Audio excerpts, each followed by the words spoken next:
क्या मेरी आवाज़ आ रही है? बीच में कुछ समस्या आ गई थी शायद। मैं फिर से जुड़ पाया हूँ और आप लोग मुझे सुन पा रहे हैं।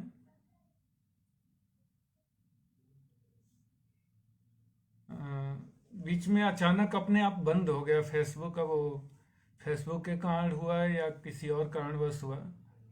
आप लोग सुन रहे हैं जी? हाँ, मुझे अर्पण जी का मैसेज आ गया। तो मैं वहीं से कंटिन्यू कर रहा हूँ और मैं मान के चल रहा हूँ कि वो वीडियो उसी के कंटिन्यूटी में, उसी के साथ में है।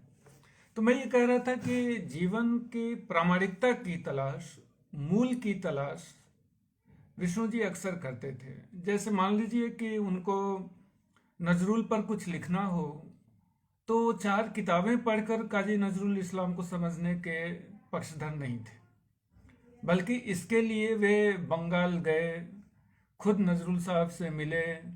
उसके लिए उन्होंने उनके पुस्तकालय या बैठने के लिए, और यही नहीं, हिंदी में बंगाली साहित्यकार को समझना या अंग्रेजी में समझना और बांग्ला में समझना, तीनों अलग अलग लोगों को समझना होगा, इस बात को वे जानते थे। उन्होंने बाकायदा बांग्ला सीखी और बांग्ला को सीखने के बाद तब नजरुल पर काम करना शुरू किया। और वो प्रसंग बहुत ही मार्मिक है जिसमें नजरुल का जब वो पाँव छूते हैं और वो रो पड़ते हैं और उनके आंसू की बूंदें आ जाती हैं। और बाद में तो खुद नजरुल ने कहा कि तुम कहाँ से चले आए, इस तरह तो कोई बांग्ला मानुस भी मुझे नहीं आया जो इस तरह से मेरे ऊपर काम करे।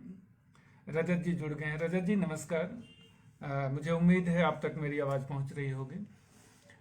तो एक जो मूल और प्रामाणिकता की तलाश है वो विष्णु जी में बार बार नजर आती है। जैसे वो पुष्किन उनके प्रिय रचनाकार थे, तो पुष्किन को पढ़ने के लिए वो रूसी भाषा सीखना चाहते थे और थोड़ी बहुत उन्होंने कोशिश भी की थी। या जब मेरी पहली मुलाकात हुई उनसे तो तमाम बातों के बाद उन्होंने कहा कि अच्छा तुम तो जेएनयू से आए हो। उन दिनों में जेएनयू में पीएचडी कर रहा था। तो मैंने कहा जी। तो बोले तुम्हारे जेएनयू में फॉरेन लैंग्वेज की बड़ी अच्छी पढ़ाई होती है, अगली बार आना तो एक स्पेनिश जानने वाले किसी विद्यार्थी को पकड़ के अपने साथ ले आना। तो मेरे मन में आया कि स्पेनिश जानने वाले के साथ ये क्या करेंगे। तो उन्होंने कहा नहीं, मुझे स्पेनिश सीखनी है और लैटिन अमेरिका जाना है और वहाँ के साहित्यकारों को पढ़ना है, उसको उस जगह को घूमना है। उन्होंने जिन क्षेत्रों का जैसा वर्णन किया है उसको उनकी भाषा में सीखना है। अब ये भावबोध वहां से आता है कि एक ही चीज को आप अलग अलग भाषाओं में जब सीखने जाते हैं, जुड़ते हैं, तो उसकी अलग छवि आपके पास आती है।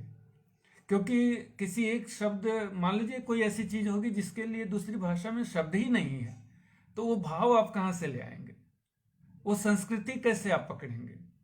तो प्रामाणिकता की तलाश या मूल को पकड़ने की जो प्यास थी विष्णु जी की, वे बहुत ही अलग तरह की थी। अगर मैं इसको उदाहरण के रूप में समझाऊं, अब जैसे मैं एक उदाहरण मैं खुद ही लेता हूं, मुझे याद नहीं आ रहा है। तो भोजपुरी में एक कविता लिखी थी मैंने कि ई दुनिया भरसाए है, हम बर्तन हैं माई लेवकन हिया। लेवकन शब्द का अब हिंदी में मुझे लेप वगैरह से वो बात आई नहीं।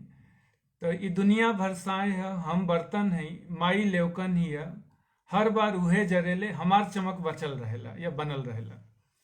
अब लेवकन का जो भाव है उसको हिंदी या अंग्रेजी में मैं ट्रांसलेट करूं तो वो बात नहीं आएगी।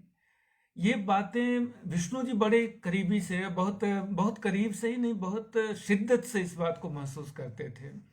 इसलिए वो बार बार भाषाओं के पास जाने, उन साहित्यकारों को उनकी मूल भाषा में पढ़ने की कोशिश करते थे कि उर्दू को उर्दू में जाने, बांग्ला को बांग्ला में जाने, रसियन साहित्यकार को रूसी भाषा में जाने, या स्पेनिश के कोई लेखक हैं तो उनके लिए हमें स्पेनिश सीखनी चाहिए। ये उनकी अपनी अदा थी। दूसरी बात जो उनको खास बनाती थी कि शास्त्र को महत्व देते थे और खूब पढ़ा भी था उन्होंने। तुलसीदास से लेकर के और तमाम बड़े रचनाकारों को आप उठा के उनसे बात करते, उनके पास बिल्कुल एकदम अपनी दृष्टि थी। लेकिन लोक भी उनके लिए उतना ही महत्वपूर्ण था। और खास तौर से लोक और लोक का संघर्ष, लोक में जितनी आस्था उनके भीतर मैंने देखी वो बहुत कम लोगों में नजर आती है। एक अलग तरह के लोक के साथ संपृक्तता थी उनकी, और लोक और शास्त्र को जोड़कर वे एक राष्ट्रीय अंतर्राष्ट्रीय फलक पर किसी भी चीज को स्थापित करने की कोशिश करते थे। यानी उनके लिए कोई भी मुद्दा छोटा मुद्दा नहीं था। जब भी वो बात करते तो कई बार आपको बात करने के क्रम में लगता कि अभी तो ये दिल्ली बैठे बात कर रहे थे, अभी ये शिकागो पहुंच गए, अभी अमेरिका की बात कर रहे हैं, अभी चीन की बात कर रहे हैं, जापान की बात कर रहे हैं, वियतनाम की बात कर रहे हैं। तो शुरू में हम लोगों को थोड़ी उलझन भी होती थी कि उनकी बातें जिस तरह से वो छलांग लगाते थे भाषा में और शब्दों में, हम वहां तक नहीं पहुंच पाते थे। लेकिन धीरे धीरे ये पता चला कि नहीं, वो जिसे हम विशृंखलता समझ रहे थे वो उनकी बातों का एक बड़ा आयाम है।